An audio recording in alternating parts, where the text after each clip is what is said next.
Welcome to CT Collectibles, MC. I'm T. All right, and we've got a game show for you. America's favorite game show. Who should have won it? I thought you wanted to say something funny like that. Say it in a weird way, like Alfonso Ribeiro. Should have won it. There it Something is. like that. There it is. Perfect. Well done. Well done. So our friend, your friend and mine, Average Joe, said, I was thinking maybe Willie Mays should have won the 1964 MVP. I'm like, yeah, maybe he should have. I don't know. Probably. But give me an idea.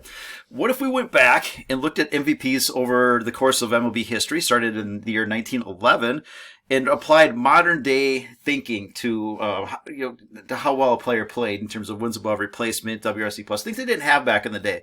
Back in the day when they figured out MVP, it was who did they like? Who hit the most home runs? Maybe who had an outrageous batting average or something like that. Yeah, but nowadays it matters more on For better or worse, nowadays we've got the advanced metrics. What if we applied those advanced metrics to historical players and see, you know what? Did the voters back then, did they make a good call? Or did they maybe miss out because we've got a little bit more knowledge surrounding them? So who should have won it? All right.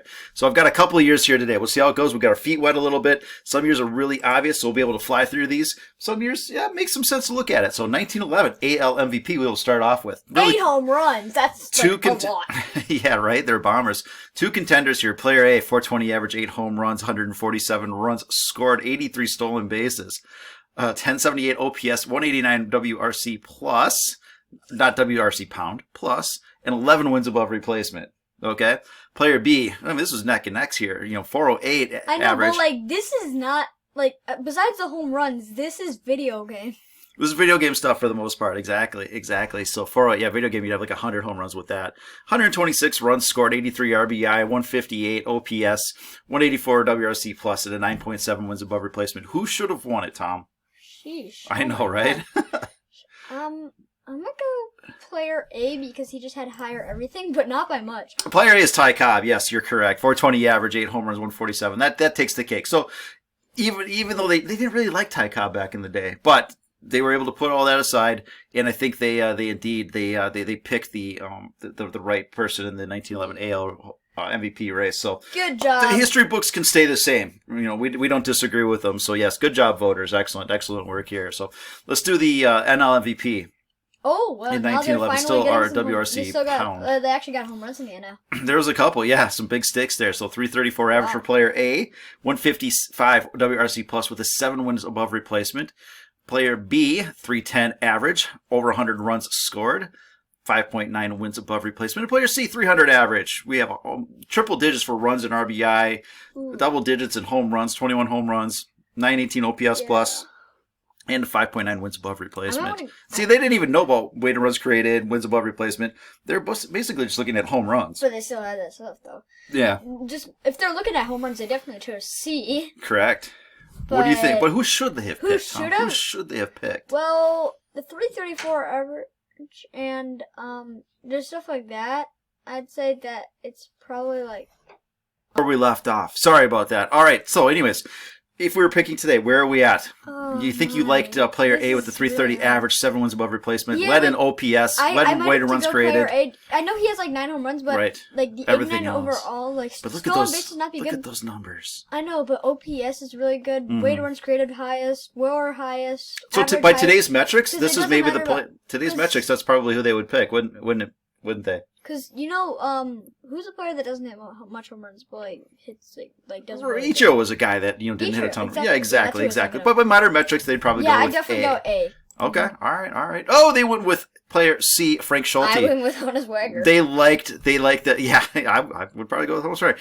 They liked the 21 home runs in that case. Everything else is close enough, and really triple digits, runs, RBIs. You can't argue with it too much, but modern day, I think we would have went with maybe, the Sabermaticians would have went with Honus Wagner and not Frank Schulte. So I think in the history books, we can, I don't know, that's probably the only one he has. I mean, honestly, he's a Hall of Famer first time. Maybe we'll leave it with Frank Schulte so his name lives on forever. Yeah. Okay. All right. Cool. We'll give him that one. All right. 1912. We're moving on a year here. We have 4 players that contended for the AL MVP. A lot of nice averages there. Yes. One player clipped the 409 mark. The like last Kenny player Williams. lagged, really lagging there. 347 average. Dude could barely hit apparently, but he was in triple digits in runs and RBI. He had 40 stolen bases, 945 OPS plus. Brought up the rear, but he still had 9 wins above replacement. Player A led.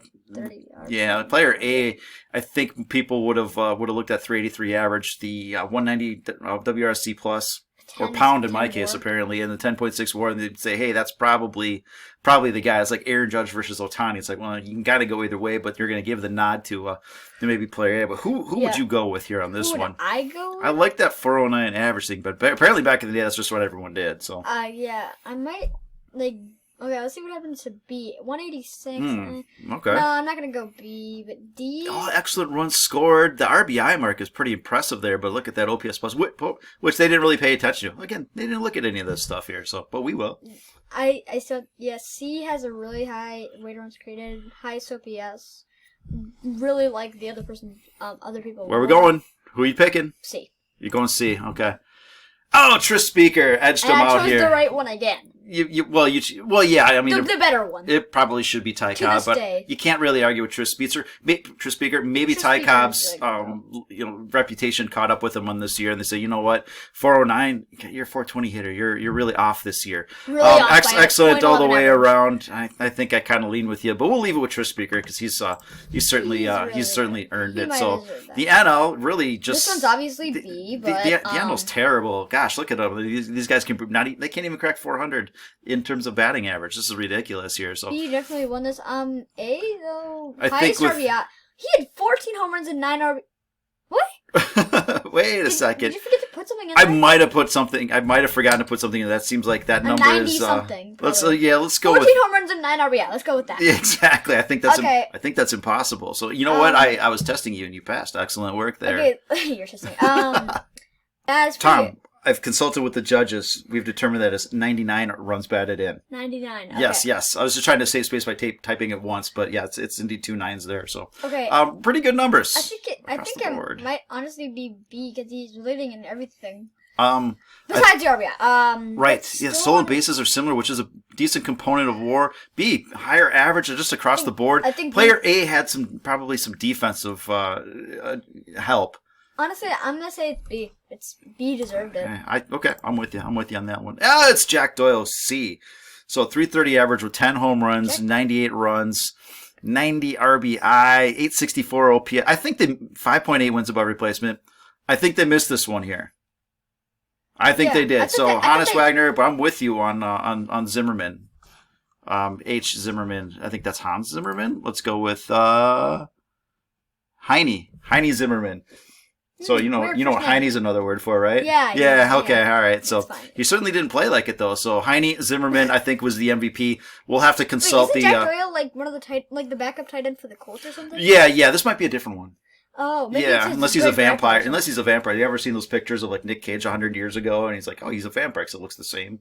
Yeah, it's crazy. Yeah. So, anyways, Heine Zimmerman, probably the guy. We'll have to talk to the plays 2 sports. The Hall of Fame and see if they can get some records changed or something like that. Yeah. But we'll get right on that. So, anyways, that's what we got for you.